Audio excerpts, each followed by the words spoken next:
kale tubaniriza aleba Unique Media mwe kuba muli ku channel no mwe commentinga ku likinga ku sharinga comments tuzaagala nnyo kuba zituguiding into becoming a better channel kasoba ntowe mula tovuma atotyobola gwawulira ngo yagala kukola ebyo byengambye ebyokuvuma n'okutyobola etukwetaaga samike Manya gange ero Mark yali ku kamera okulanga bukimu kifuna nga olina okukifuna Mark ali kigungaawo akola filimu ze oyagala ufilimu obulungi osobola okgendawo nabanga ate akukolako JS Medical Hubs bagamba nti nno abakola ku bintu byakujjanjaba olinamu pressure sukali ulcers agenda bakujjanjabe kuba kwezo namba ezikuli eziri ku screen yo ojja kubanga ate omusawo John omufuna bulungi munonyeeko ajja kuba akujjanjaba then ate nga tusaba Katonda aberenga ate akolaki akuwonyeze endala azinonyeeko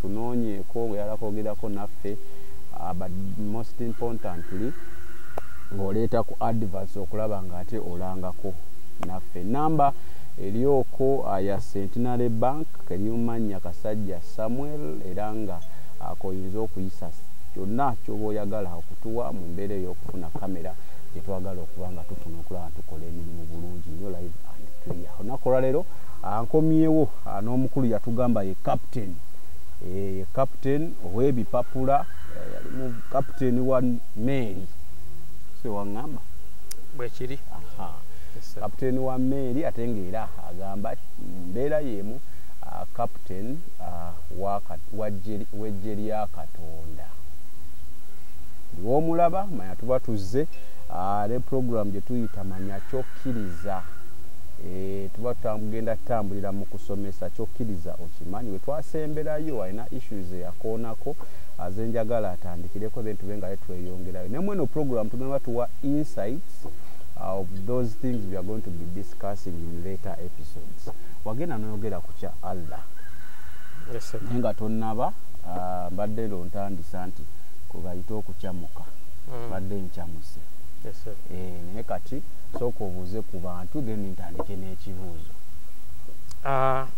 abatulaba n'abagoberera Unique Media balamusizzaako yonna gye muli mbaagaliza okwagala kwa Katonda kubanga Katonda ffenna tuli baana ba Katonda atwagala waliyo obulamu obw'ensi eno obuggwaawo newabaayo obulamu obutaggwaawo eri obulamu obutaggwaawo tewajjula era Katonda gyayagala buli mwana we gwe yatonda ku nsi kuno abeereyo naye kyembi tulina ebintu ensi byetuyigiriza bingi nnyo ebituwugula ne bitujja mu kkubo eryo kati mbaagaliza ekisa ekyo eky'obulamu obutaggwaawo era nsaba musigale nga muli naffe nga mugoberera ebigambo bino Mukama byantumye okujja okuleeta gye muli kale wagenda n'oyogera ku kintu kya Allah n'ogamba Allah y'omu ne Katonda abantu mu comments nabye baŋŋamba nti tekisoboka nti era Allah birala ne Katonda birala so first electrify on that tulabe nga ate tugenda mu maaso kakati abantu balina endaba za njawulo nnyo kakati tulina wano bantu languages ab'omu Uganda bantu languages waliwo ekigambo kye bayita mukama kakati Allah ye Katonda mu lulimi Oluwarabu twawule eddiini ku Luwarabu oba ku ggwanga ly'Abawarabu kubanga waliyo Abawarabu abatali basiraamu Katonda bamuyita Allah waliyo Abawarabu abatali basiraamu bangi nnyo nga bali eyo nina ne mukwano gwange wano nja kumukulaga wano bamuyita Raymond is a Lebanese is an Arab but he is a Christian Lebanoni ne constitution ya bonna Bawarabu abantu be Lebanon naye half are Christians Katonda bamuyita Allah so kakati oya wakana ekya Allah okubeera abalo n'abatali bayisiraamu nga Bawarabu Katonda bamuyita Allah Abawarabu abakristaayo bangi nnyo bali e Misiri bali ne mu Saudi Arabia mwennyini Yemen abakristaayo bangi nnyo, abo Abapalestine bowulira abo bangi nnyo, they are Christians. Katonda bamuyita Allah. Ekyenjawulo nti ate Yesu ye Yeshua, si ye Isa. Kati Isa ye w'Obuyisiraamu naye nga Katonda ye Allah. Omusiraamu wa bulijjo n'owa wano bw'akeera okugenda mu muzikiti aba agenze kunoonya Katonda. Oyo Katonda gw'anoonya mu mutima gwe. Katonda talina linnya, mwana w'omuntu tatuumangako Katonda linnya. Mpozi mu Bayibuli gye tulabanga Katonda agamba nze Yahwe, ye yennyini nga yayogera. So Katonda bw'abanga alinako erinnya erimanyiddwa ye Yahwe. Naye ate abo Bayudaaya gwe Katonda omuyita ki? Si ye Katonda. But that olwo Luganda. So Allah kintu kya lulimi. Kya lulimi. Ogambye Omuwarabu nga si Musiraamu.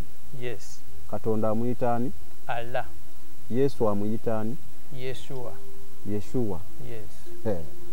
Kaputeni ogenda kunvuga sipiidi Mukama Katonda. Njogera mpola era kale katugendeze tusobole okutegeera. Kale Yesu ye Yeshua mu Luwarabu nga bwali mu Lwebbulaniya. Kati Isa ye creation y'Obuyisiraamu. Isa si ye Yesu. Era bw'otunuulira Isa yazaalibwa mukazi bamuyita Maryamu. Omukazi oyo nga mwanyina wa Musa ne Aroni.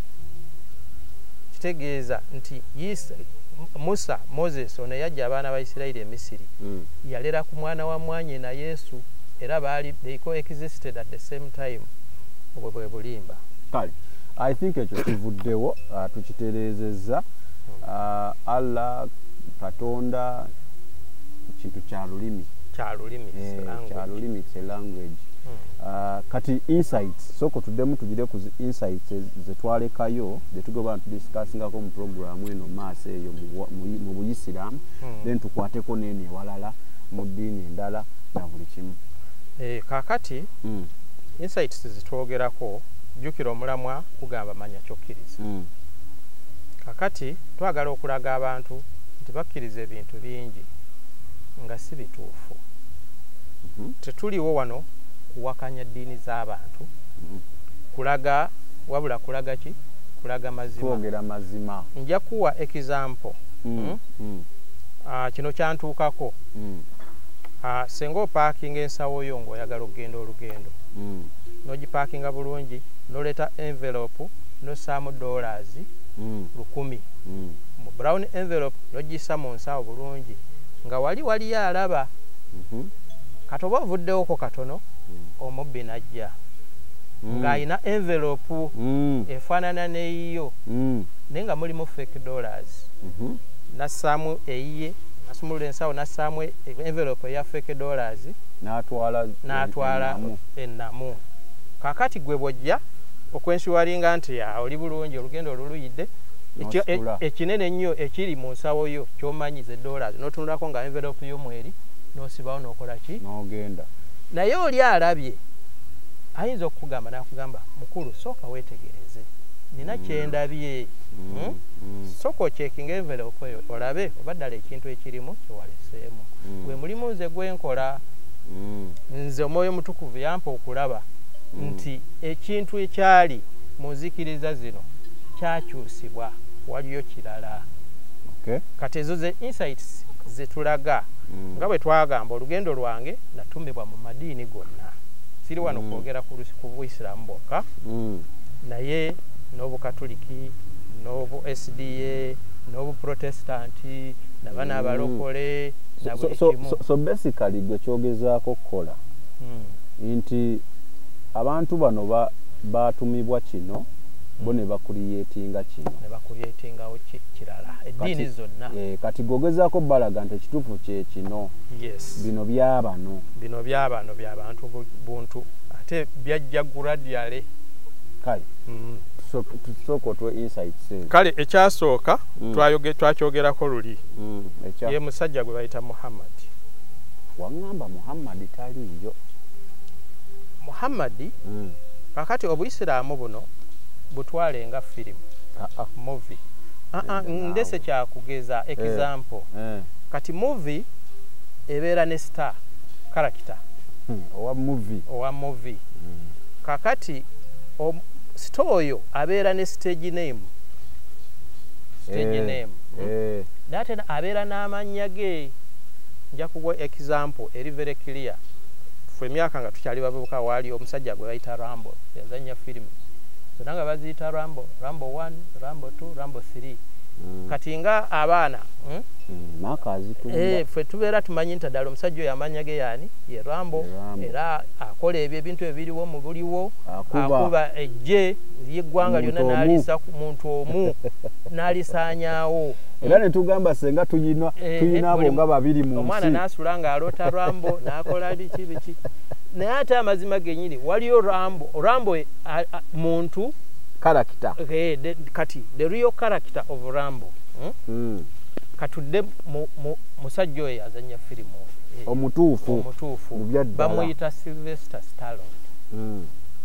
Musajja tafaanana n'ebyo byakola guli muzannyo okufuna ssente kariya passion ye naye nga waliyo ate his person Sylvester Stallone musajja mufumbo muzadde takubanga yadde ku mwana w'oluyi yadde omukyala we.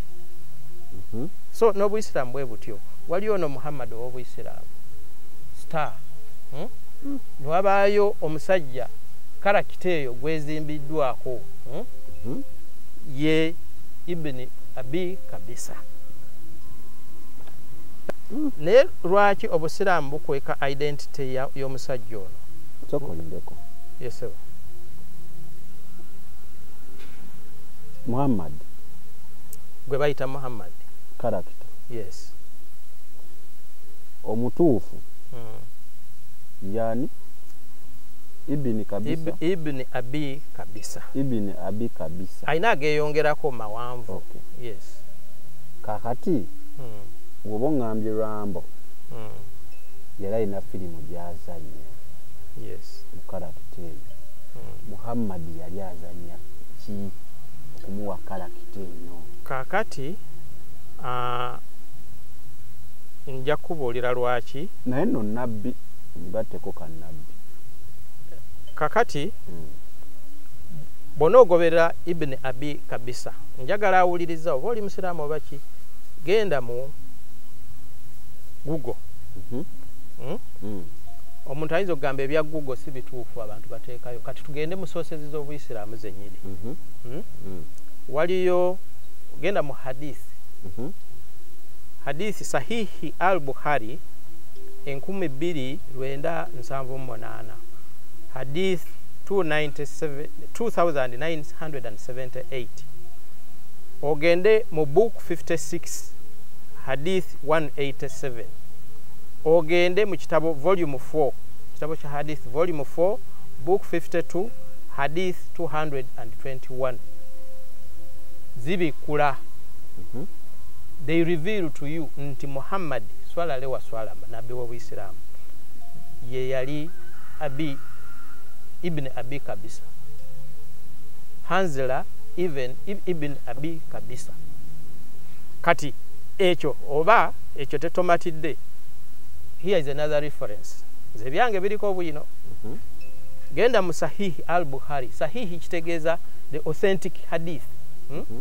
Ya Bukhari yesookera ddala. Ekitabo title bagiyita book 1 Revelation. Revelation kitegeeza okubikula. Okubikula ekintu ekikusike. Ne mu Bible tulina ekitabo kya Revelation. Kibikula sitaani nga bwafaanana. So kakati ono muwandiisi w'ekitabo kino book 1 hadith number 6 oba ogende mu Sahih al-Bukhari book 7 title eri Revelation ojja kusangayo nga bakugamba nti Muhammad nabbi swala lewa swalama bali bamuyita Ibn Abi Kabisa. Awo eyo highlight emu insight emu nti Muhammad w'Obuyisiraamu yali muntu ataakola ebyo bimuwandiikiddwako ataali na Muyisiraamu wabula Obuyisiraamu gwe buwandiikako ebyo byonna olw'okwagala okutuukiriza bye baagala. Nabbi Muhammad teyali Muyisiraamu. Teyali Muyisiraamu. Enda ku kirala. kubanga kakati nja kubuulira obuyisiraamu kiki kubanga obuyisiraamu kwe kukola ebyo byonna obuyisiraamu bwe bulagira. One, olina okutoowa shahada. Muhammad yali tasobola kusoowa shahada. Shahada egamba etya? Kugamba kwe kwatulako obuyisiraamu. Kugamba kutya? Kugamba ashhadu an la ilaha illallah. Nkakasa, I witness that God is one. There is no God apart from God, Allah. Yes. Negenda maaso negamba wa shahadu an Muhammad Rasulullah. Era nenkakasa nti Muhammad ye mutume wa Allah. Muhammad teyatoowako shahada. Waliwo omusiraamu atatoowa shahada. Ekyo kimu. Ogenda kunkubya. Nedda tebajja kukuba. Tuli ku bwino. Kubanga shahada eyo omwana omusiraamu nga yakazaalibwa kye kigambo kyasooka okuwulira mu matu. Bamutoolera shahada mu matu ge neyingira ku mutima gwe. Obusiraamu buleme kuva kuki? Ku mutima. Ku mutima. Eyo shahada. Bagamba ashahadu an la ilaha illallah wa shahadu ani Muhammad Rasulullah. Ebyo Muhammad teyakola. Muhammad teyalamaga Makka. Kubanga obusiraamu empagi z'obusiraamu bulimu okulamaga e Makka. Muhammad teyalamaga ko Makka. Bulimu okutoola zaka. Muhammad teyatoolako zaka. Waliwo omusiraamu atawa zaka. Kati empagi z'obusiraamu zonna Muhammad teyazituukiriza. So teyali musiraamu. Kati ngenda kwogera ebintu ebiddako kakase nti byenjogera biki bituufu. Katugende ku issue ey'okubiri. These are insights. Those are insights. Obusiraamu bugamba nti Qur'an yava mu ggulu. Naye yagiranga mu aya yani verses ng'ani agireeta azireeta yali malayika Jibril. Naye nga bwe ngambye nti firimu kati the real character of Jibril yali muntu era yafa n'entaana ye gyeri. Malayika w'Obuyisiraamu Jibril yafa n'entaana ye gyeri era bagendayo ne balamaga. Osese bwino mulina kubeera mbadde ngenda kubuuza n'ebintu by'oyogera obijja wa? Mbirina ate biva mu nsonda z'Obuyisiraamu zennyini. Jibrilu yali musajja nga bamuyita Gaburiyeri. Yali musajja mu Yudaaya. Musajja ono yajjanga ewa Kabisa ibn Kabisa. Nabbi Muhammad. Kale katukitwale for the sake of this learning. Tutwale nti Nabbi Muhammad. Yes. Yoli ibn Kabisa. Kati Gaburiyeri yajjanga ewa Muhammad.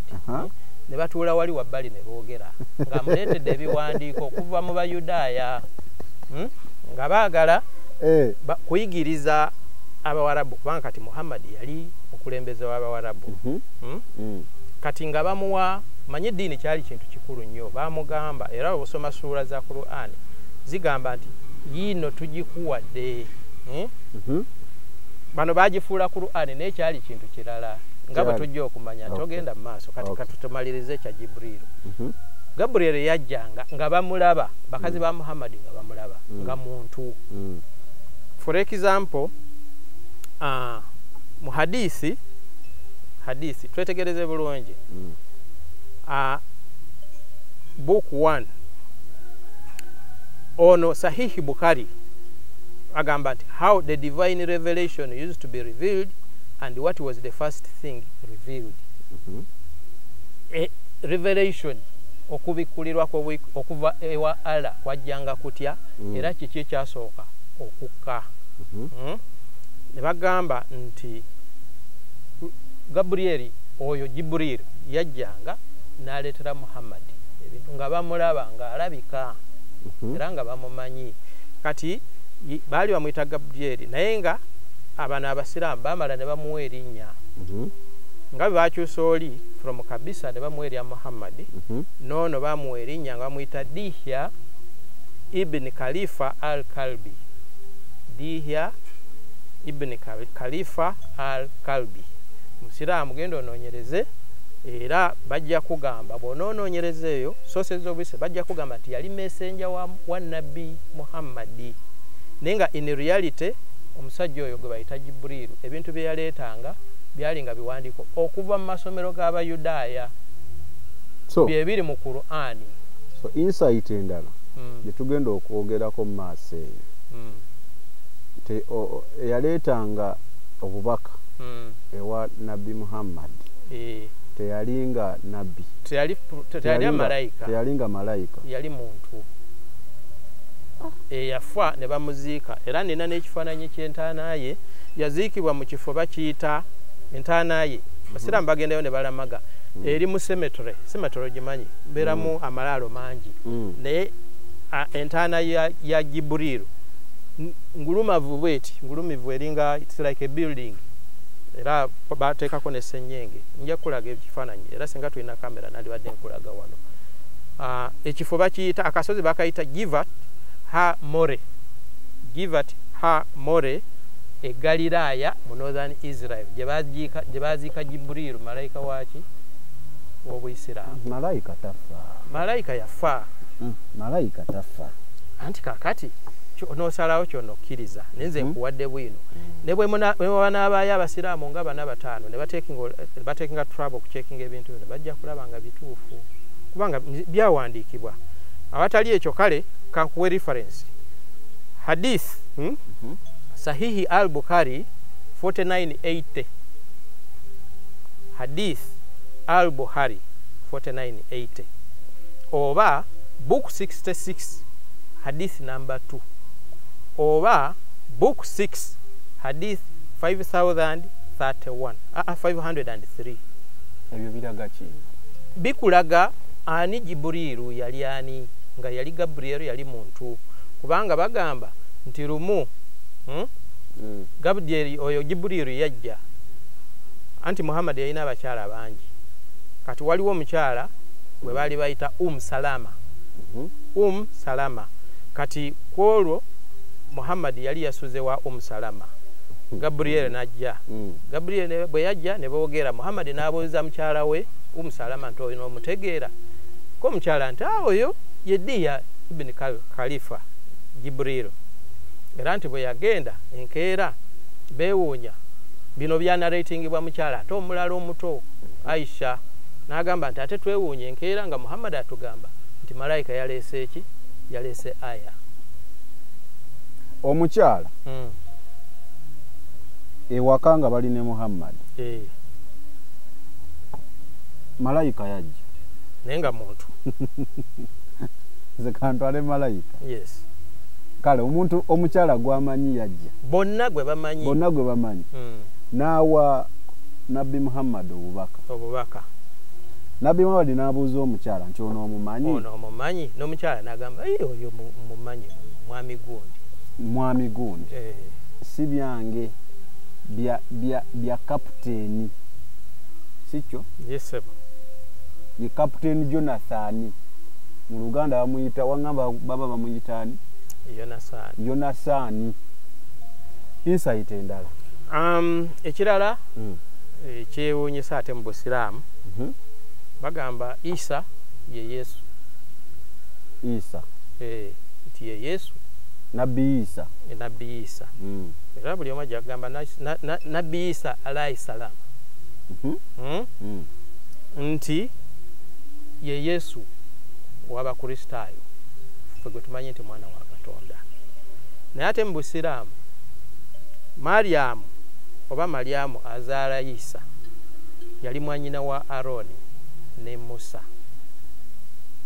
Kati kitegeeza nti Musa ne Aroni ne Yesu oba Isa baaliwo mu kiseera kyekimu kubanga munnaye mwannyoko bw'azaala omwana tomuleraako mukwatako nonyumyako naye mukwatako. Naye ate kati ebyo bye firimu y'Obuyisiraamu tagiyita firimu kubanga kati amazima agaliwo gali nti Aroni ne Musa baaliwo emyaka 1400 nga Yesu tannazaalibwa.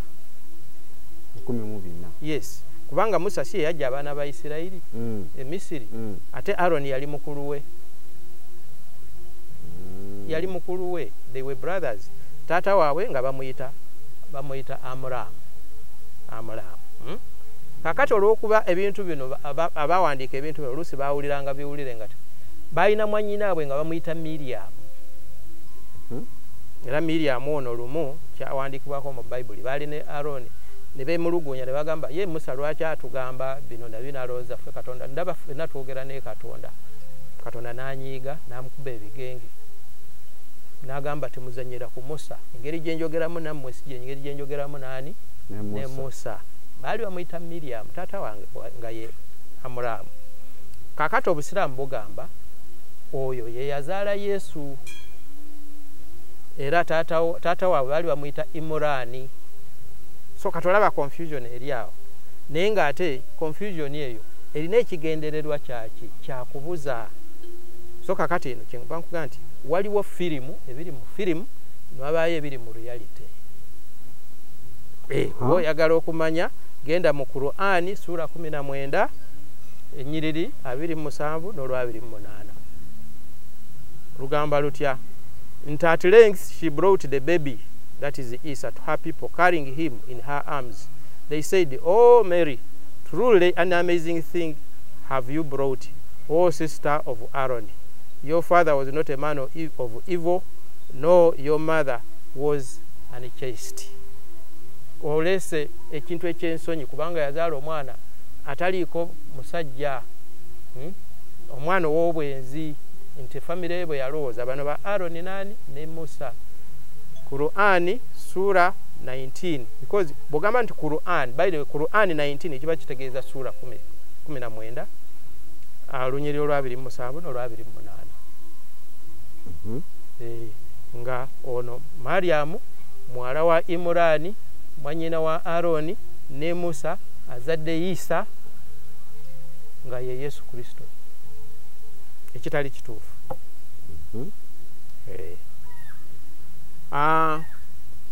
ekirala obusiraamu bugamba nti omwenge gwali gukkirizibwa ng'abantu bakkirizibwa okunywa omwenge ng'obusiraamu tebunaaba kujja obusiraamu tebunajja people were free to drink alcohol ate obusiraamu bugamba nti Adamu ne Eva oba ne Kaawa baali basiraamu naye nga be bantu abaasooka era abantu bonna banabbi Ibulayimu Nuuwa Nuuhu baani bonna baali basiraamu ne Yesu naye yali ki kati omwenge bwe gubanga gwali gukkirizibwa ng'obusiraamu tebunajja baani abaali banywa omwenge zoba okaddemu omwenge gwali gukkirizibwa ng'obusiraamu tebunajja naye obusiraamu bwe bwajja ala n'agaana abantu n'agamba omwenge kubanga gusuula abantu eddalu ne bakola ebintu ekitali kikyamu ekitali kikyamu naye ate Katonda yatonda abantu nga basiraamu yatonda Adamu Kaawa Idrisi Enoka abo bonna era be bannabbi b'Obuyisiraamu Ibulayimu Nuuhu ye Nuuwa Ibulayimu Musa bonna abo Aroni bonna baali basiraamu ba Dawudi bonna Sulemaani ye Solomoni kakati obusiraamu nke tebunajja abantu baali banywa omwenge nga bakkirizibwa okunywa omwenge naye ate abantu abaasooka baali basiraamu kati ani yali anywa omwenge okusinziira ku njigiriza y'Obuyisiraamu abaasooka obusiraamu bugamba before obusiraamu nga tebunajja abantu baali bakkirizibwa okunywa omwenge gwali gukkirizibwa nga gulinga ekyokunywa nga bwe guli eno then Allah najja n'agugaana kitegeeza waaliwo time ng'obusiraamu tebunajja n'abantu abaali banywa kubanga bwaga nti gwali gukkirizibwa gwali tegukkirizibwa mbuzi bisolo baali bantu naye ate obusiraamu era bugamba nti Adamu ne Eva abantu abaasookera ddala baali basiraamu waliwo confusion awo tetukitegedde bulungi kati kyokkiriza okitegeera nti confusion firimu. The question is bani abali banywa. Bani abali banywa omwenge. Allah be yajja n'agaana. Aha. Okay. Ebyo tujja biga. Quran egamba mulimu chapter oba sura. Bagiyita surat jini. Surat jini. Jini. Ejini olimanyi? Oliya bino jini bikini byo. Amajini. Amajini gano. Era omusiraamu amanyidde ddala nti amajini myoyo. Majini myoyo si bantu. Naye surat jini egamba obaani ono yali ayogera yesuula yansa ensava mu bbiri egamba nti bagamba Muhammad nti se genda obagambe nti it has been revealed to me nti kimbikuliddwa nti a group of jinn listened and said we have had an amazing Quran.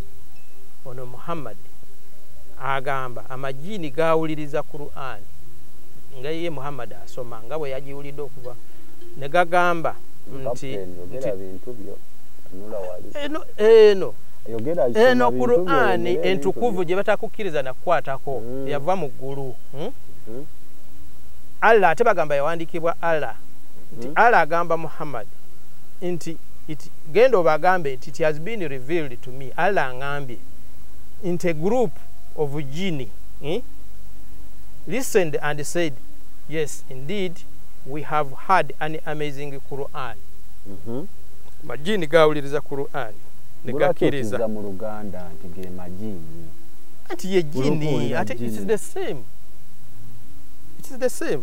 Kakati oluddako Quran 72:3 sura eddako egamba it guides to the right course and we have believed in it and we will never associate with our Lord anyone. Amajini gaawuliriza Quran ne gakkiriza nti ddala kigambo kituufu era kikyusa abantu kigaidinga abantu mu kkubo ettuufu eba tebaliddayo kugatta ku Katonda muntu yenna. Ngabana abakristaayo bagatta Yesu ku Katonda mwana wa Katonda. So amajini gaawuliriza. Naye amajini getwogerako wano okulekagana ga firimu eno firimu y'Obuyisiraamu. Kati tudde ku majini kino kivaawa. Nkugambye nti bino byali biwandiiko by'Abayudaaya bye baagattagatta. Kakati jini kiva mu kigambo jeni. Jeni G-I N-I-I G-E-N-I-I Jeni. It's the plural of genius. Genius. When there are two geniuses, we don't say geniuses, we say Jenny. So, bana abantu bali babayita gawoni. Gawoni bali basomesa mu yeshiva, Jewish yeshiva, masomero g'Ekiyudaaya, dini y'Ekiyudaaya. Bali balimu baliyita yeshiva. If it's plural, they are called yeshivot. So, abali basomesamu bali babayita, babeera omu bamuyita gawoni, nga plural babayita gaonimu. So kakati ebiwandiiko bino mu njigiriza y'Ekiyudaaya omuntu bwe yabeeranga ne ideas ng'ajja na baprofessor the genius ne bakuŋŋaana n'obayitiramu ne baasesinga then ne bakiyisa n'olyoka okipublishinga. So kakati ono yaleeta ekiwandiiko kino yasomeramu bageniuses abo walinga nti bakakensa b'eddiini nti nabasomeramu ne bawuliriza era ne bagamba kyoyogera kituufu tetujja kukola ki. So these were also people. Majini ge boogerako nabo baali bantu naye firimu yakyusa. Kati omusiraamu asoma ku ssaawa n'asoma sura kino tasobola kubuulira kunnyonnyola kye kitegeeza. So okusinziira ku Quran jini baali bategeeza bano bagenius. Origini yaayo kyaba genius. Bagenius bantu. Naye kati Quran y'essaawa eno for example nga wona awandiika ennaku zino akatabo bagamba katwale ewagundi for proofreading. Proofreading oba n'okola presentation eri abakugu ne bagamba nti naye wano weetaaga okutereezaamu wano kyusa. So kakati baawuliriza ebyo ne bagamba nti kyoyogedde kituufu nga bantu naye kati ejjiini ku ssaawa eno mu ntegeerekeka y'Obuyisiraamu myoyo teri muntu gwe bayita jjiini naye nga baali bantu nga Jibuliiri bwe yali omuntu nga Muhammad bwe yali omuntu yali Ibini Kabisa Jibuliiri yali Gabrielo jjiini baali bantu ate lwaki naye bagoba amajiini naye tebagoba myoyo tebagoba bantu bano baali bantu physical people